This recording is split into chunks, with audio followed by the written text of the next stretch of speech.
Oh, we're live. Yes. Hey, that came on surprisingly fast. Hi, everyone. What's up? It's Phil and Pete, and we are live. We are talking movies and we're talking what we are watching. I hope you all had a great week. Uh, Pete, today we're going to go from Bill and Ted to Romeo and Juliet with a couple nutcases in between. So, Yeah, uh, yeah. so we're going to That's a good start way with, of putting it. That's an excellent way of putting it, actually. say that Yeah. again. That's an excellent way of putting it. Oh yeah, some definite nutcases. I'm gonna put on my earphones here. And so yeah, I'm gonna start, guys, tonight talking some. Oh, so there's somebody on. Hi, how are you? Say hi if you're there. And we're gonna start with some Bill and Ted, Face the Music, which I saw this weekend, and then after that, Pete's gonna talk a little bit. What is this? The Palma?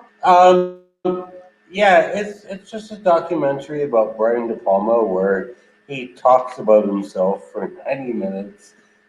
Oh, that's It's kind of annoying, but it's actually also kind of interesting if you're into getting into the psychology of a filmmaker. all right. Don't go too deep into it. This is just the introduction, and then we got the Patriot with Mel Gibson, and then finally at the end we got ourselves a little bit of Oh, Romeo and Juliet. Romeo, where far art thou, Romeo? yes, and some Romeo ass that I remember very clearly as a teenager. See, I Yeah. remember the tits, so Oh, we're see, clearly see. Clearly on playing for different teams here.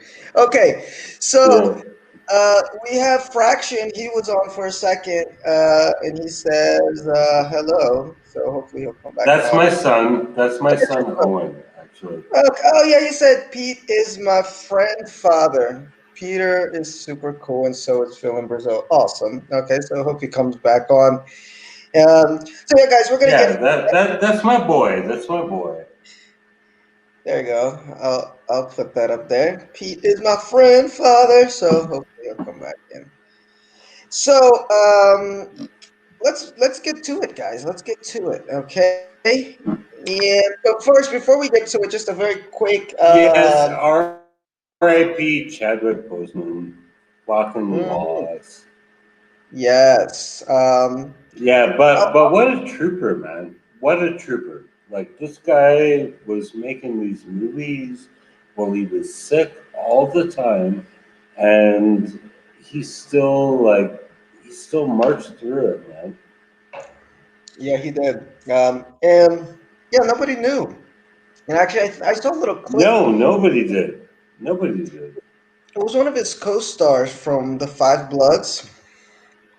He was talking about how when he first met him, he thought that like fame had gone to his head because um, he was walking around the set with a personal masseuse and getting his feet rubbed all the time.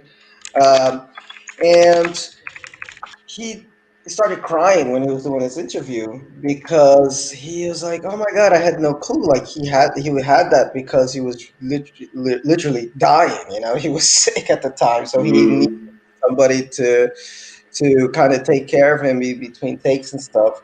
And and even I think the director and writer for Black Panther didn't know. So yeah, sad to see him go. I'll be completely honest. I never followed his career. I mean, I kind of just got to know him because of Black Panther. I think a lot of people have. exactly. I'm the same way. I don't know like anything else he's ever done. Yeah, But what he did was good enough for me. exactly. Yeah, I want to check him out though, because I know he did a lot of historical movies. So he was Jackie Robinson. He played James Brown, Thurgood Marshall. So I want to watch at least those three because those are three real interesting historical characters in American history. And he was great in The Five Bloods. I liked him, and I noticed he was skinny in that movie. I was like, wow, he lost a lot of weight for this part. But Yeah, no, he just had cancer.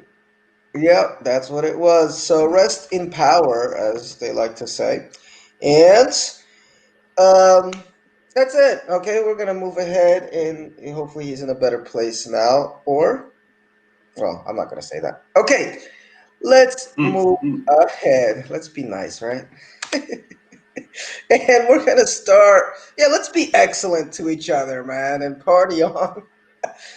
Pete, pre-show, you told me you weren't a big fan of Bill and Ted. How old were you when Bill and Ted came out? Was that in your wheelhouse or no? No, no, Wait, no. I hated it. You know, my high school girlfriend had a huge crush on Keanu Reeves, and I yeah, think everybody did. that was a bit difficult to deal with. Like, how do you compete with Keanu Reeves, man? You can't. You can't at all. And he was great. I think Yeah, most high school girls had a crush on him. He was very cute at that time. Still is a handsome man. So yeah, you yeah, lose to that one. He was right in my wheelhouse, though. I mean, as far as right at the age where the stupidity of this movie was just right for me. I yeah. think I was about 12 or 13 when the first one came out. So it's nostalgic. I will say, let me Right. see here. Bill and Ted's Excellent Adventure. When did that come out? I think it was 91, maybe. 92, I think. Yeah, Bill and Ted's Excellent Adventure came out in 1989, actually. So, Holy shit! last little bit from the Damn, 80s. Yeah, and damn. then the Bogus Adventure, the next one, I think came out in 91 or 92. So that was like the last, yeah, 91 was Bogus Journey, which I remember just as fondly. I watched both of them this weekend. Really, I So- I didn't like either of them. Uh, and, Actually, I and, don't think I saw the second. I and don't think I rightfully saw the so. second. But Pete, rightfully so. That's why I asked you like what age you were, because I think, like you said, you're a little bit older than me. It was probably you aged out of like the stupidity level of it. You know what I'm saying? Yeah. Like for me, it was right. I was just the right age to think this was like the funniest and greatest movie ever when it came out, and it was. And then I rewatched it, and I was like, oh my god, it's not even that funny, but it's got a charm to it just for being so ridiculous, and it's got a lot of heart. You know, the Yeah, yeah. I do like the characters. I do like the characters. They yeah, they're so are. sincere. They're just sincere. They just want to play some music, want to be good guys, and they're just They're nice. Bill and Ted. They're Bill and Ted. Hey, Bill and Ted, like, how could you not like Bill and Ted? Maybe you don't like the movies, but if you met Bill and Ted, you're like, yeah, man, I could hang with these dudes. Uh, and and they were the first, at least for me. Maybe you can come up with somebody from an earlier generation, but at least for me, I think they were the first of this type of like the rocker kind of dumb but nice guys. Because you got Wayne's World after that. You had Jay and Silent Bob. Actually, I think Wayne's World came before this. did it? I think Wayne's World was after. Maybe they had the Well, same hits. The Wayne's World movie was 1992, It was but 92. the Wayne's World characters were around a long time before Let me see. Wayne's World was, but it wasn't that much. It was definitely like, I recall it coming in after, okay, 87. Okay, it evolved from a segment entitled Wayne's Power Minute from 1980. So it was around the same time. And then the movie came out in that. 92.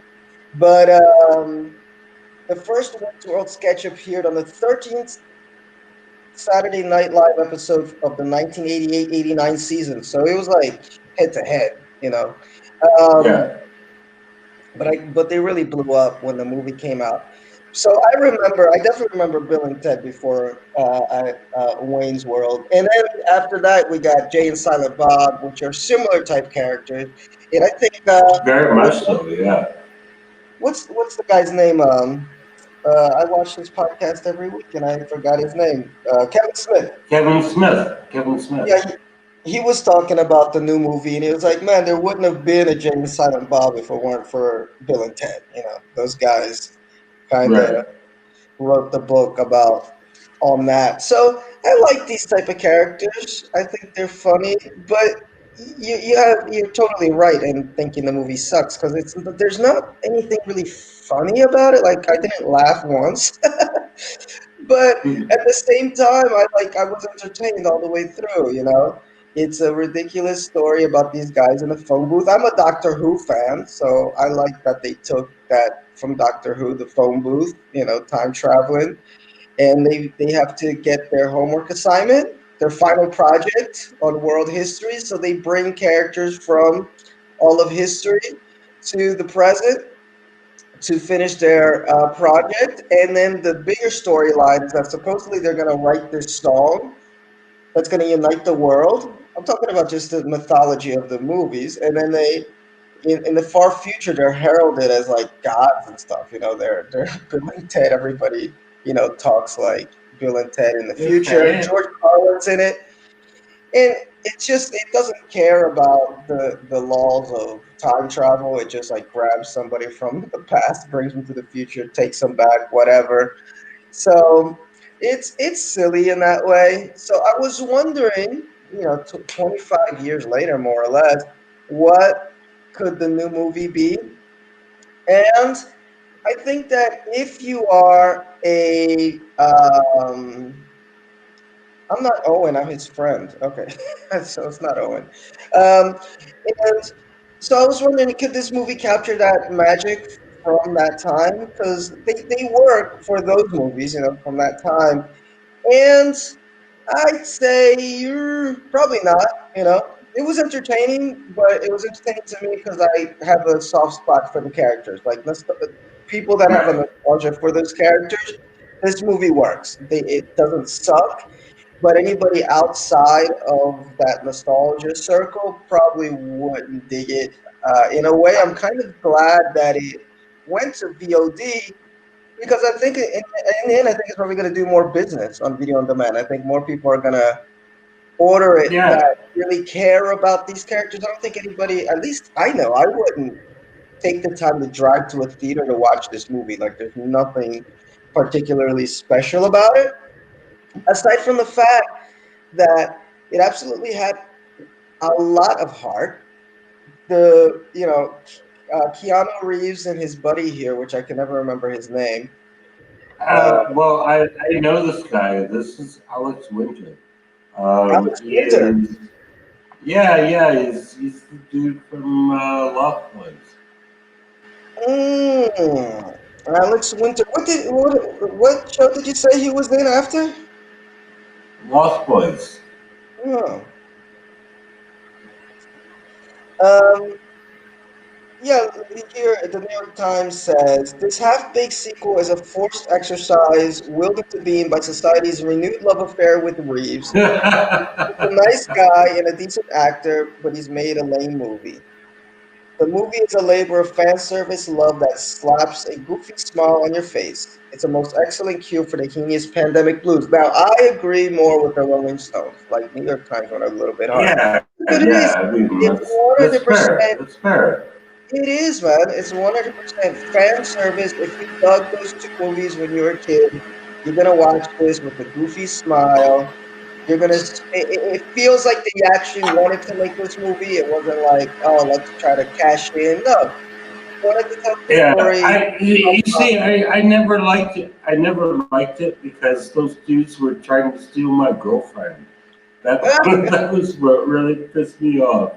It's like, oh my god, like they're so hot for Keanu Reeves. It's like, god damn it, I have to compete with Keanu Reeves for my girlfriend. You That's can't do it. horrible. You can't do it. So in this Yeah. movie, just a quick synopsis here. It's set, however many years later, and they still haven't written this song that's supposed to unite the world. So that's been like the quest from the first two movies. And they're kind of down and out. Their wives maybe want to leave them. They got these two daughters. They're so cute, the daughters. They're like the female Bill and Ted. They're really funny.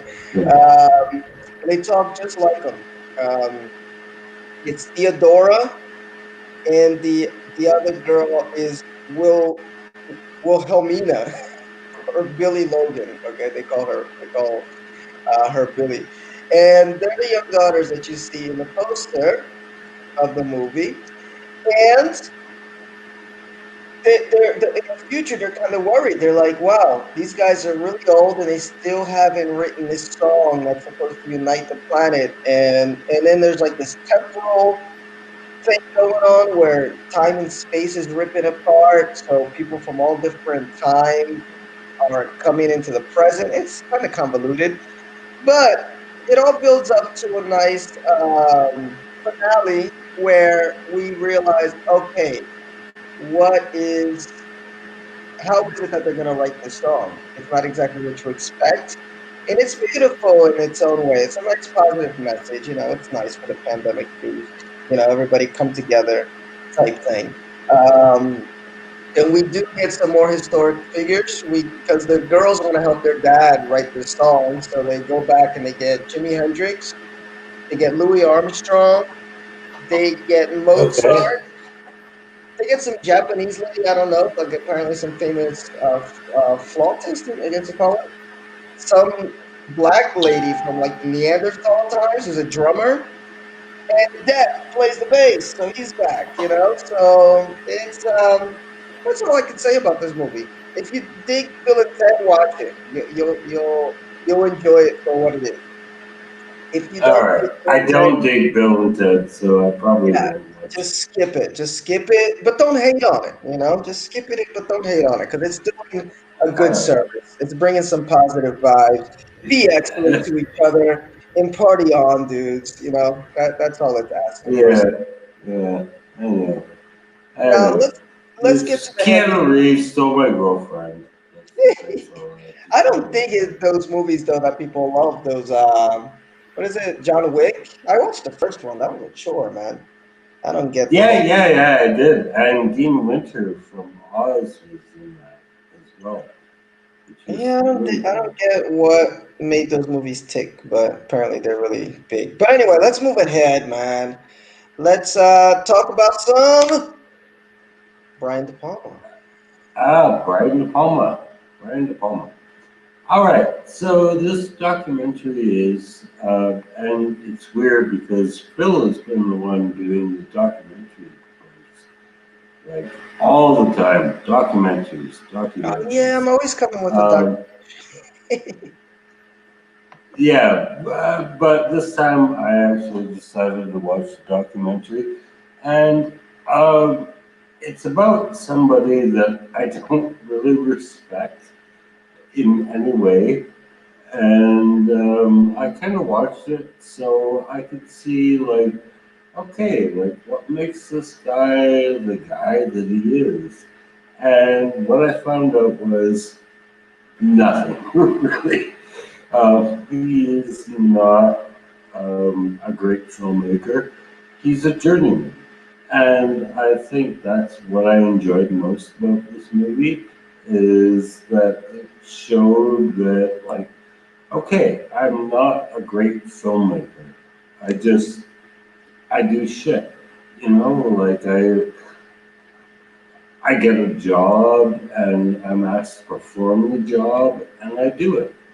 And and that's basically what this movie is about.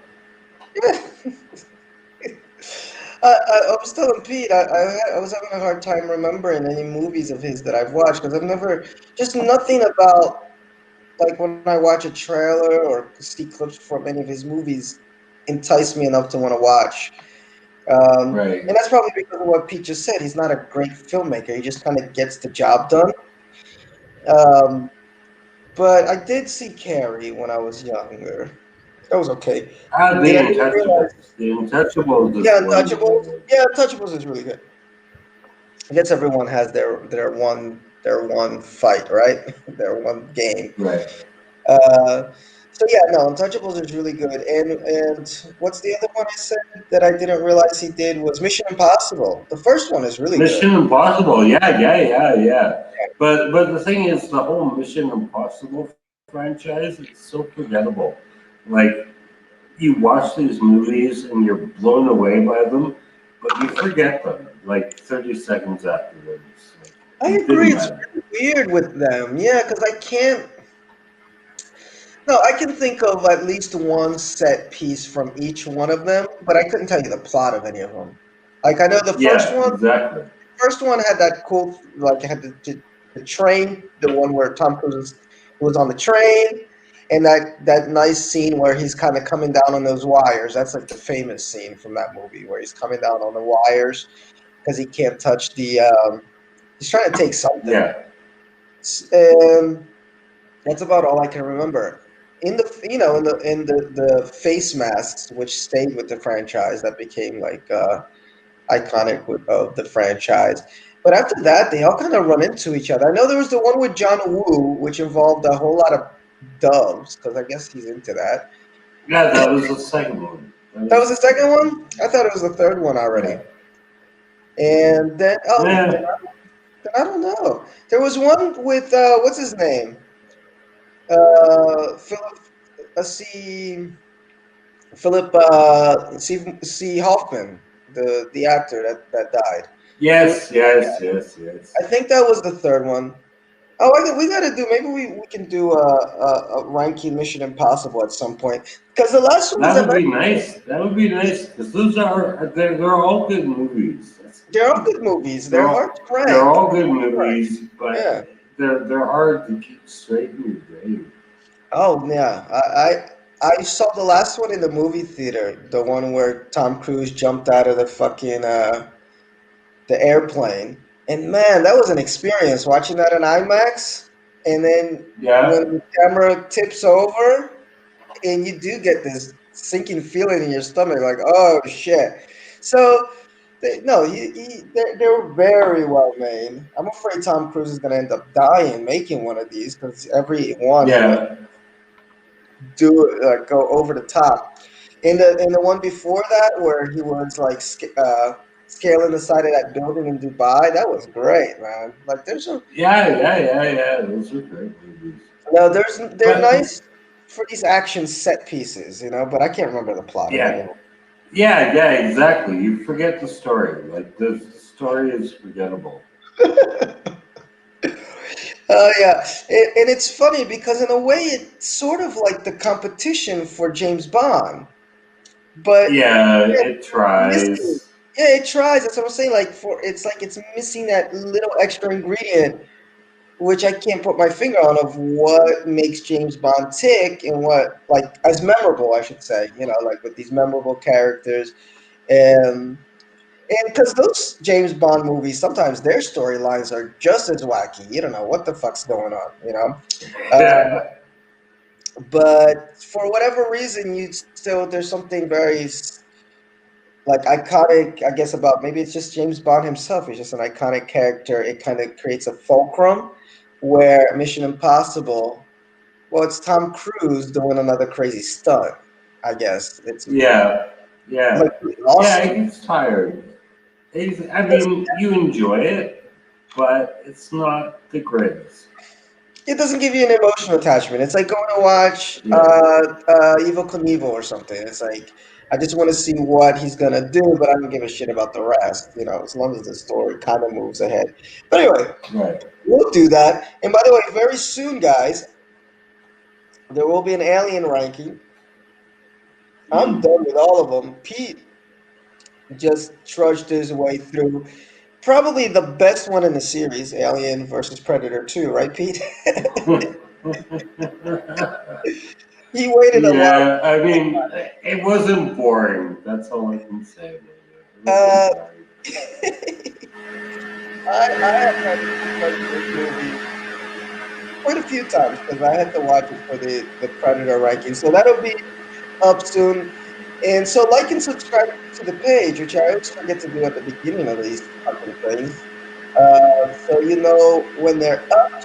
And then we're watching some Stanley Kubrick afterwards. I think I might start with a couple this weekend.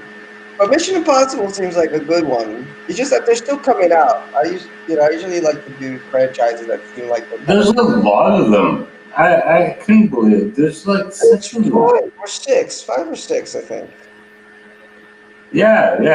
There's a ton. So yeah, it's good. They're all good. You know, they're enjoyable. But So let's yeah, see Brian De what we Palma got. was in there, and that was what we were talking about originally. Was Brian De Palma? Yes, Um, he he he's like a journeyman filmmaker. Like he just like get the movie made. Like what I liked about this film was he is in the situation where he doesn't really want to be making this movie, but he has to. He has a limited budget, and he just kind of trudges on. So, you know, good for him. You know, I don't. I'm not a fan of the guy. I've seen so many of his movies, and I can't remember a single one that I liked. But he trudged on, and he did the job. that's all you can ask for somebody. I'm not a hater, man. If somebody can get work in the crazy entertainment, film industry, good for them. Get their shit out there. Speaking of directors that aren't that great, I was watching the Joe Rogan Experience, and it had Rob Zombie on. That's another guy where I'm like, okay, he's not Okay. great, but why hate on the guy? I mean, he's doing his thing, and I can respect Rob Zombie even more because he's really doing his thing, whether you like it or not. He has He puts his absolute shit out there, and it's like, if you like it, and if you don't, exactly. okay. Yeah, and it's like it's not. You get a feeling it's not. He's got total creative freedom to kind of do it his way. And you may dig it, you may not dig it, but good for him. Which even goes back to this the Bill and Ted thing because it was the same writers and directors from the first two that did this one. So I was like, okay, there's a sense in the movie that it wasn't a cash grab. Like, oh, they're just trying to make some money because I mean, Keanu definitely doesn't need the money. And although I don't know where the other dude had been for the last 20 years, but I guess he's working. So none of these guys really needed to make this movie. But they felt like, oh, we just want to conclude the story, make people feel good. So good for them. I can't hate on stuff like that, you know? When you get Yeah. the feeling that, oh, it's just a cash grab, then I'm like, ah, fuck this. So, all right, good for DePalma. I probably won't watch this though. I'm not a huge fan of his. I've never even Yeah, watched. I'm not a huge fan either. It was part of What my movie are these? What movie is that with John Travolta up on the left?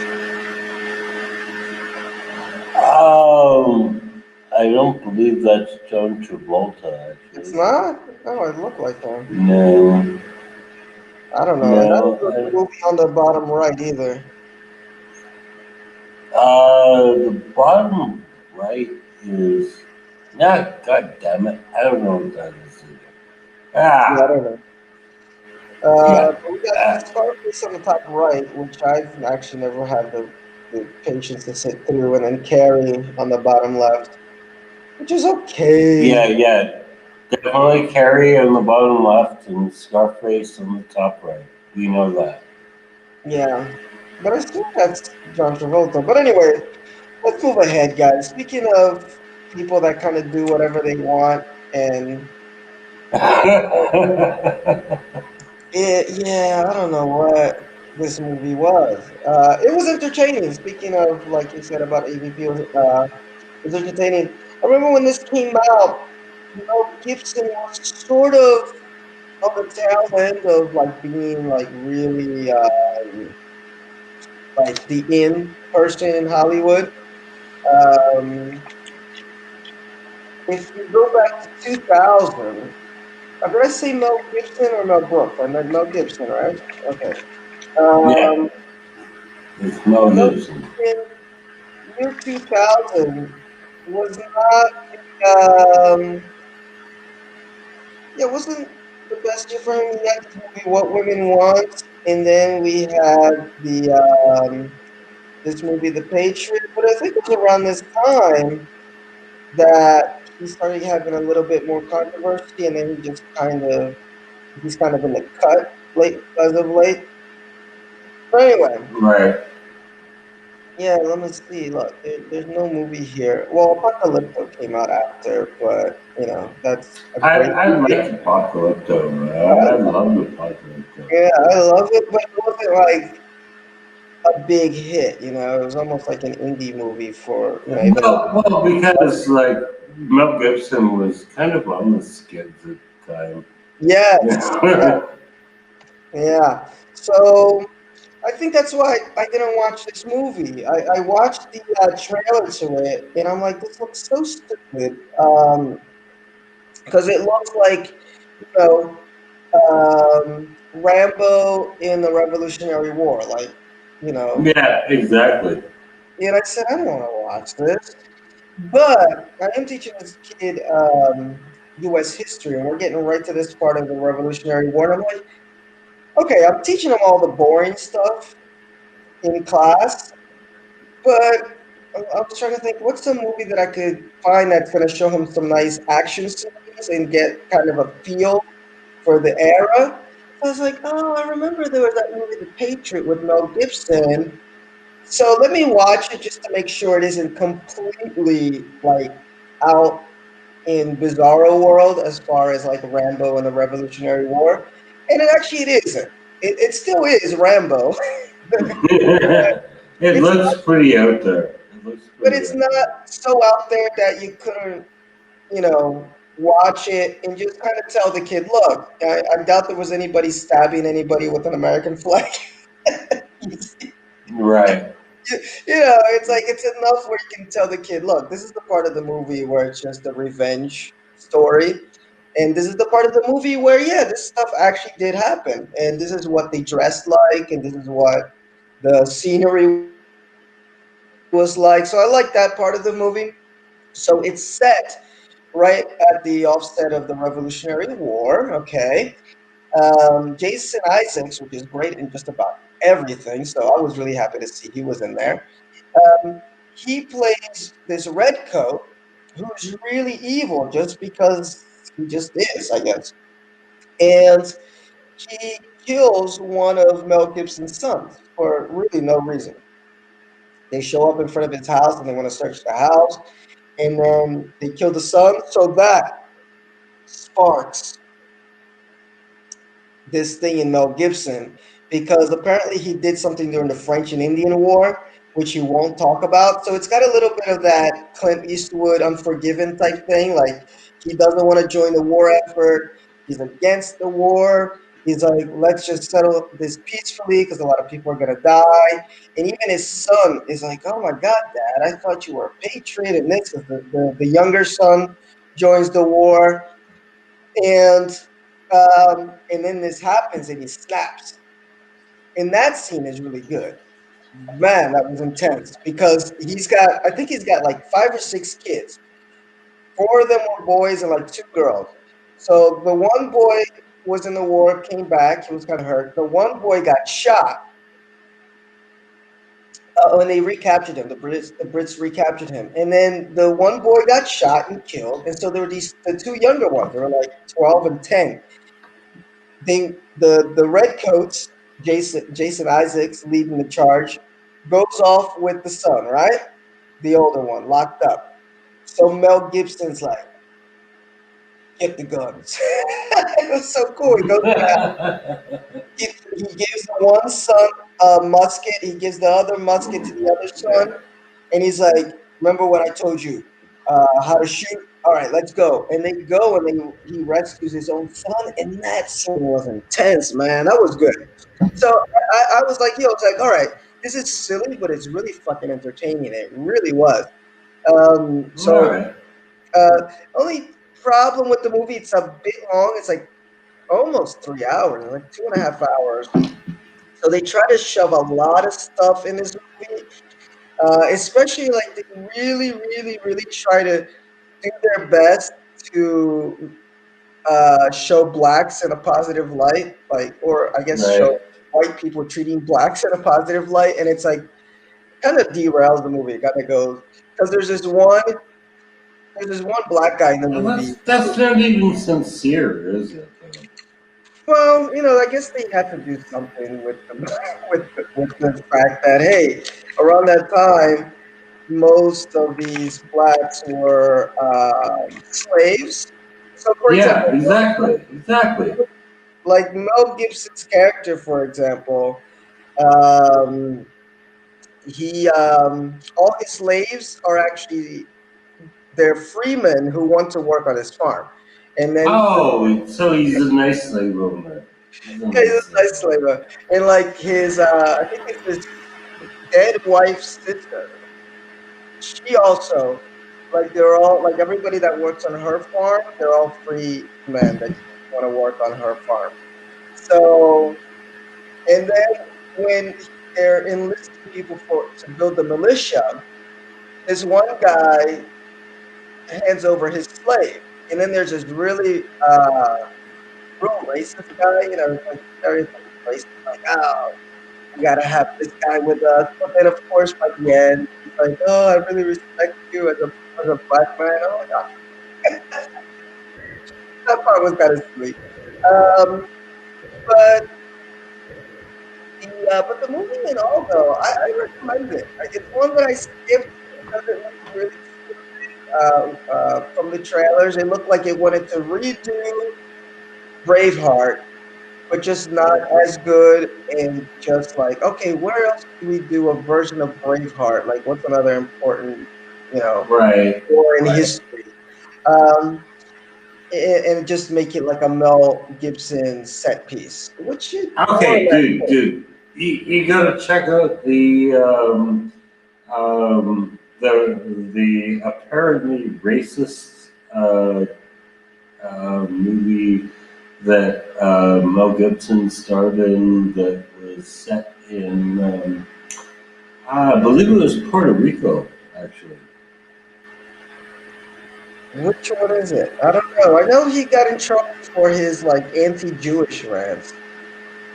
Yeah, well, yeah, of course, he always does that. But there's this one movie that is set in Puerto Rico that apparently was seen as really racist. And I saw the commentary on why it was racist, and it's just not.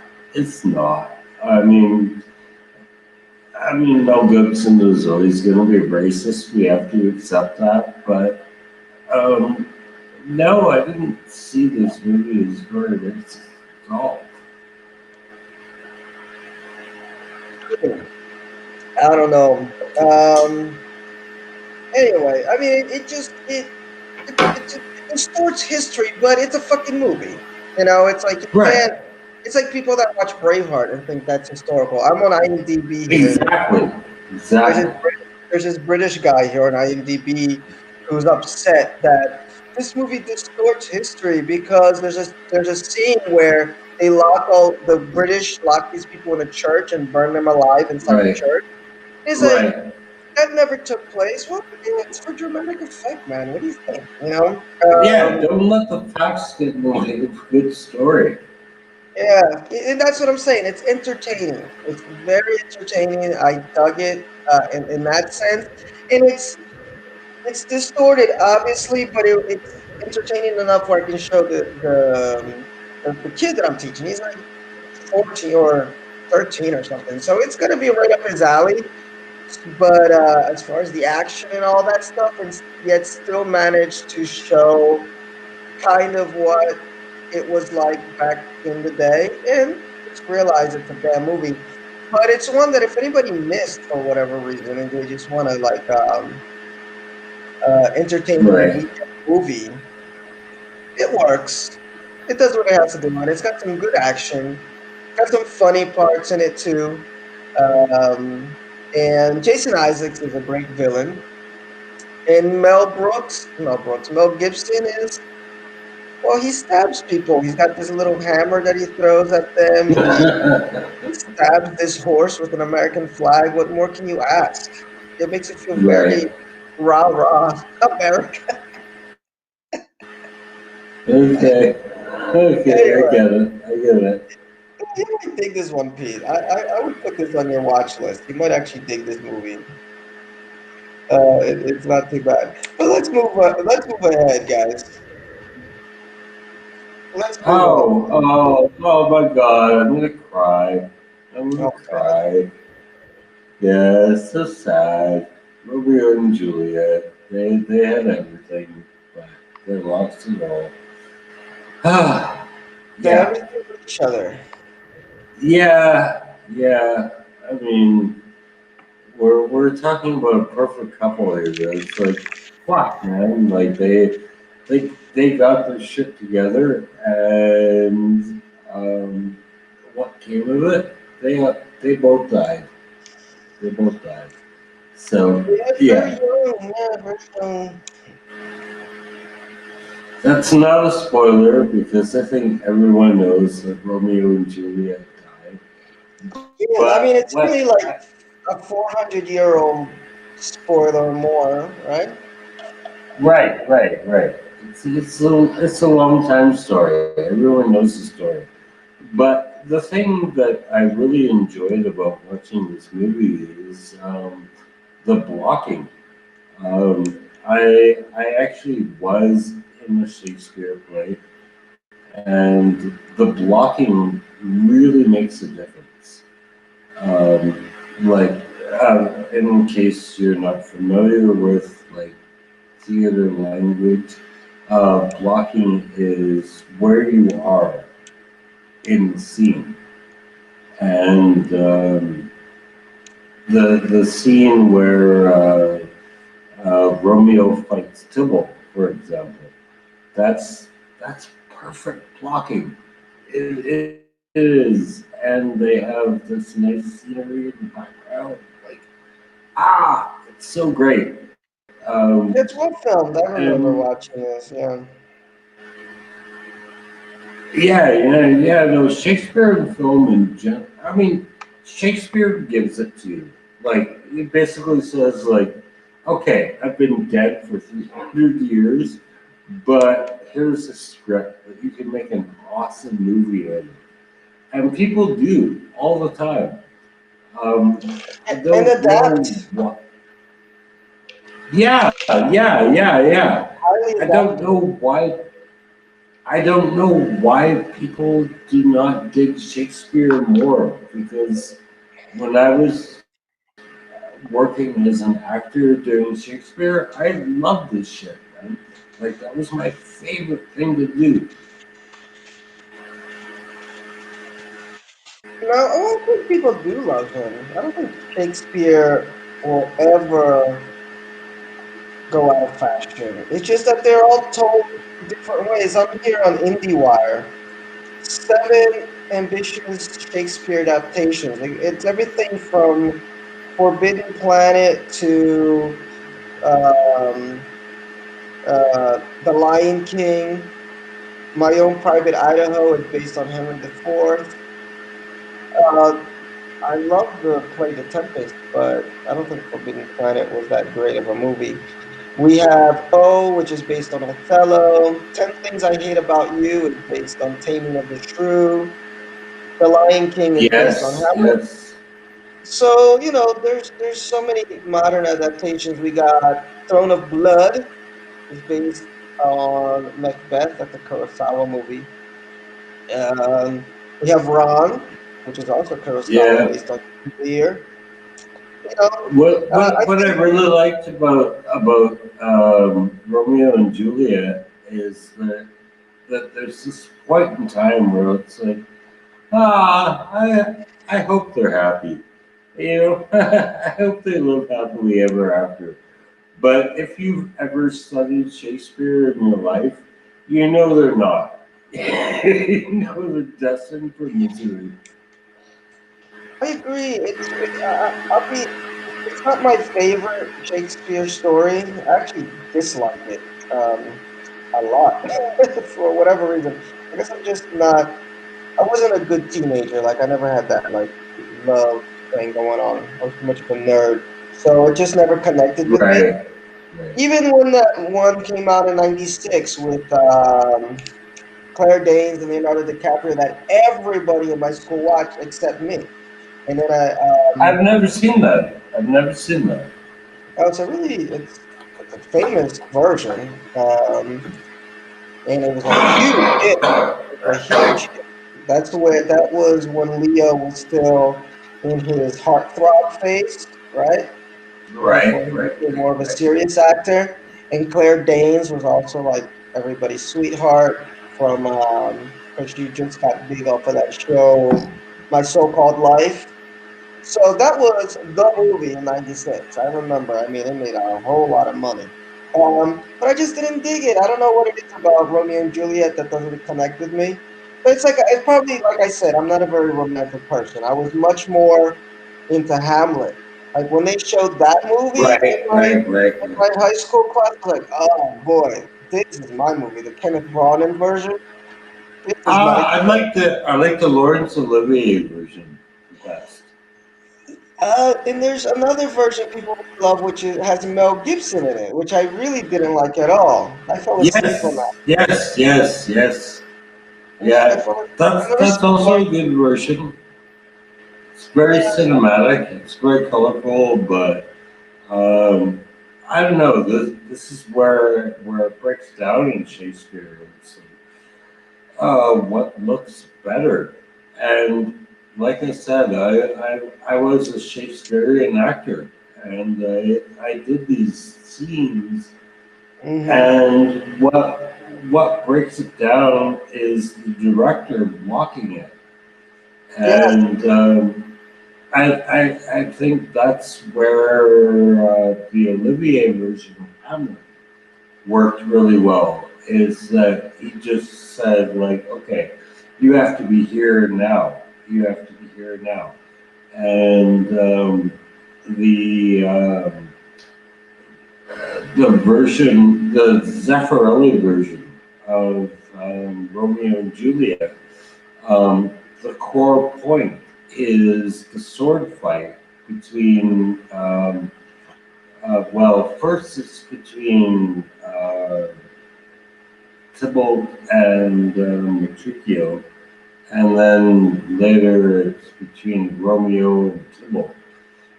But it's the way it's blocked. It looks good. Like it looks really good. They got all this scenery in the background and the sword fighting is going so good. Like it, it looks well. well, you know something. It's tough when you are adapting any stage play to the screen to give it a cinematic feel, but also give it the gravitas that some of the stage blocking has. So it's not every movie that works. Like for example, I really love the play Julius Caesar, but the movies are not that good. They're okay, they're watchable, but there's nothing really special about them. Um, I think it's tough to block some of these because a lot of Shakespeare is so much about the language too and what's being Yes. said and how it's being said that the rest you can just kind of leave off to your imagination. Okay, they're on a battlefield. Okay, that's the setting. But you don't need to know that, oh, there's somebody coming from this side, something from there, because you're more interested in this dialogue between these two characters. And it takes a really talented director, a visionary type of director, to be able to translate that into a whole lot of movement. Because movies is all about movement. You can't just Yeah. even on the stage. You can have you can literally have a guy standing on this side on one side and the guy standing on the other side, and that could be a good scene depending on who those two guys are or gals, right? In a movie, not so much. You gotta have different angles, close-ups, wide shots, reaction shots, and all that stuff.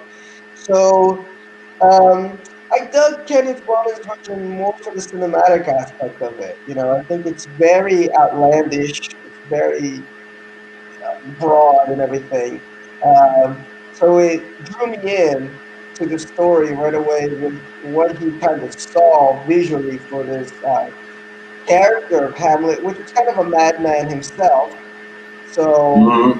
the movie has like a kind of a madcap visual style to it that I liked. But Hamlet never gets old. You teach Hamlet to a kid, like I was telling you on Facebook, how I worked with some at-risk youth back in the U.S. and I would teach them Hamlet. Now, a lot of them Yeah, didn't read or write, so I would have to give them the easy version of Hamlet as far as the English. And we weren't reading out of like the Shakespearean English version, but they got it. They were like, "Wow, Hamlet is like my dude." Like they understood where he was coming from, and they understood how revenge could really fuck you up. yeah, It's okay yeah. The Lawrence Olivier version is perfect. Perfect. Yeah, because so it's themes that people can relate to forever. All right, I mean, it'll be 2,000 years in the future, Yeah, and I and think this is what I liked about Romeo and Juliet. Actually, it's like, man, like you want them to be happy. You, like God, like look at them, look at them on your oh, screen right now. They look so cute, and like God, just be happy, man. But you know they're not gonna be. You know, something horrible is gonna happen. yeah, because who deserves happiness? These motherfuckers certainly don't. What did they ever do for me? Uh, Yeah, exactly. Romeo and Juliet, by the way, based on Ovid's Metamorphoses, Pyramus and Thisbe are two lovers in the city of Babylon who occupy connected houses, forbidden by their parents to be wed because of their parents' rivalry. Through a crack in one wall, they They get whisper their married love for each other, and they anyway. both die. Yeah, I think one gets eaten by a lion. Yeah. Why did Thisbe kill herself? Overcome with grief, Pyramus stabs himself in the heart with his sword. His blood spurts into the white berries of the mulberry tree. Thisbe is so sad when she figures out what happened that she takes Pyramus' sword and kills herself. Her blood also spurts onto the white berries of the mulberry tree. Um, because he thinks she's dead. Because I think she's going to go visit Yeah, him. And I think her scarf, that's what it is. Like her scarf or something from her clothing, it falls to the floor and he thinks she's got eaten by a lion or some type of animal, and then he kills himself, and then she sees that he killed himself, so she kills himself. So even back in the day, man, for all you people that complain about, oh, another remake, we've been making remakes since forever. You know, if you got a different take on something, then do it. You know, it might be good, it might not be, but I can't stand. she is quite hot though. I want to insert this. Actually, I don't want to insert this, but I'm going to anyway. She is pretty hot. Oh, she's a cute girl, and the dude is attractive too, and he's got a nice butt. Remember we all giggled when we saw that when we were like 14, 15.